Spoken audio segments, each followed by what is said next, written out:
ஆன்மீக அன்பர்களுக்கு அன்பான வணக்கம். நமசிவாய வாழ்க, நாதன் தாழ்வாழ்க.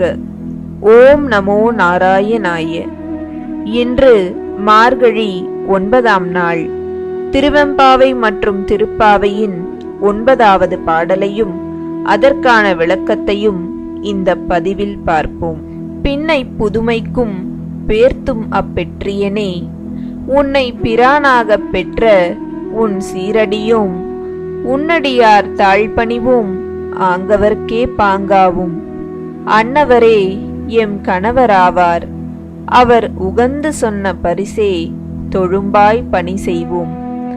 இன்ன வகையே எமக்கு எங்கோன் நல்குதியேல், என்ன குறையும் இலோம் ஏலோர் எம்பாவாய். சென்ற பாடலில் கருணையின் வடிவமாய் விளங்கும் இறைவனின் புகழை பாடுவதே நமது கடமை என்பதை உணர்த்திய மணிவாசகப் பெருமான் இப்பாடலில் இறைவனின் பழமையினையும் புதுமையினையும் நமக்கு உணர்த்துகிறார். முன்னை பழம்பொருட்டு முன்னை பழம்பொருளே என இப்பாடலை தொடங்குகிறார். உலகில் தோன்றிய எந்த ஒரு பொருளுக்கும் தோற்றம் என்பது உண்டு, அதேபோல் முடிவும் உண்டு.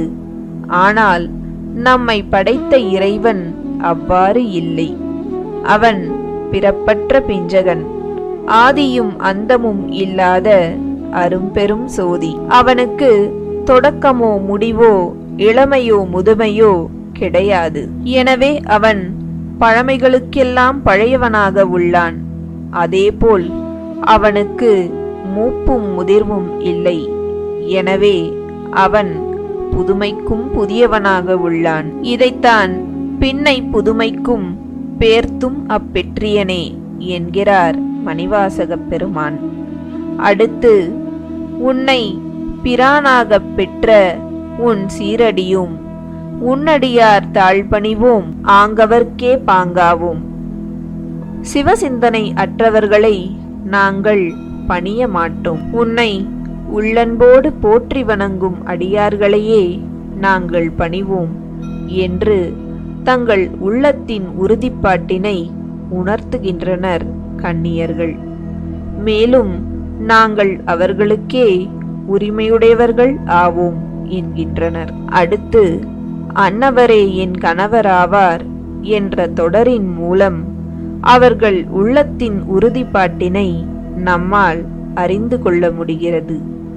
எவரொருவர் சிவபெருமானின் மாறாத அடியாராக விளங்குகின்றாரோ அவர்களே இக்கன்னியர்களுக்கு கணவராகும் தகுதியுடையவர்கள். அவர்கள் என்ன சொல்கிறார்களோ அதற்கு ஏற்றாற்போல் அவர்களுக்கு அடிபணிந்து நிற்போம்.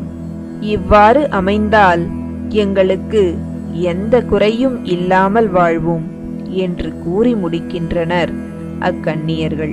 இறைவனை அடைவதற்கான எளிய வழி அவனுடைய அடியார்களுக்கு நம்மை முழுமையாக அர்ப்பணித்து தொண்டு செய்வதுதான் என்பதை இப்பாடலின் மூலம் நமக்கு உணர்த்துகிறார் மணிவாசகப் பெருமான்.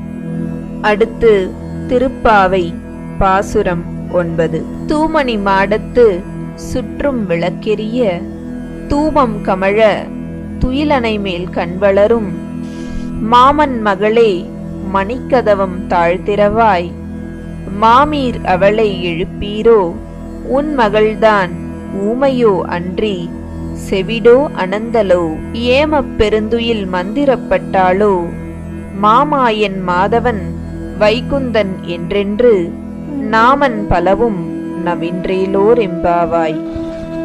இப்பாடலும் தோழியரை எழுப்புவது போலத்தான் அமைந்துள்ளது. சென்ற பாசுரத்தில் நம் நிலை கண்டு இறங்கி அருள் புரிபவன் கண்ணன், அவனை காணச் செல்ல வேண்டாமோ என்று தோழியை துயில் எழுப்பிய ஆண்டாள் இவ்வளவு சொல்லியும் தன் தோழி எழாமல் இருப்பதைக் கண்டு அவளை சற்றே ஏசி துயில் எழுப்புவது போல் இப்பாடல் அமைந்துள்ளது. பரிசுத்தமான மாணிக்கங்களால் கட்டப்பட்ட அழகான மாளிகையில் நாற்புறமும் விளக்குகள் பிரகாசமாக எரிகின்றன. அகில், சந்தனம் போன்ற மரங்கள் சூழ்ந்து இருப்பதால் அங்கே மனம் கமழ்கிறது. இப்படி ஒரு அழகான மாளிகையில் மென்மையான படுக்கையின் மீது நித்திரையில் ஆழ்ந்திருக்கின்ற என் மாமன் மகளே, மாணிக்கங்களால் பூட்டப்பட்ட உன் கதவின் தாழ்பால்களை திறப்பாய் என்று கூறி தன் தோழியை எழுப்புகிறாள். பின் தன் மாமியை பார்த்து, உங்கள் மகளை எழுப்ப மாட்டீர்களா? உங்கள் மகள் என்ன வாய் பேச முடியாதவளா? அல்லது காது கேட்காதா? இல்லையெனில் எப்பொழுதும் பேருறக்கம் உறங்குபவளா?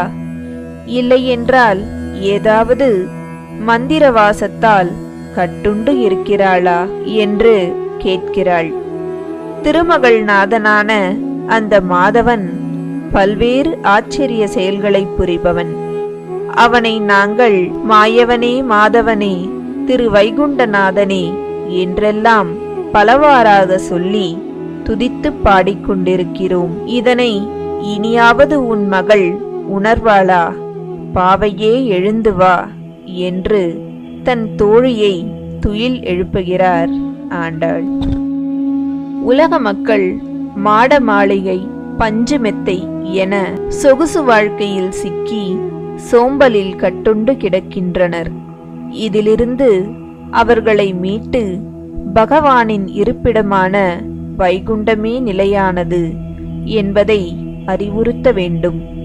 அந்த வைகுண்டத்தை அடைய பகவானின் திருநாமங்களை சொல்ல வேண்டும் என்று இப்பாசுரத்தின் மூலம் ஆண்டாள் விளக்குகின்றாள். இந்த வீடியோ உங்களுக்கு பிடிச்சிருந்தா லைக் பண்ணுங்க, ஷேர் பண்ணுங்க, கமெண்ட் பண்ணுங்க.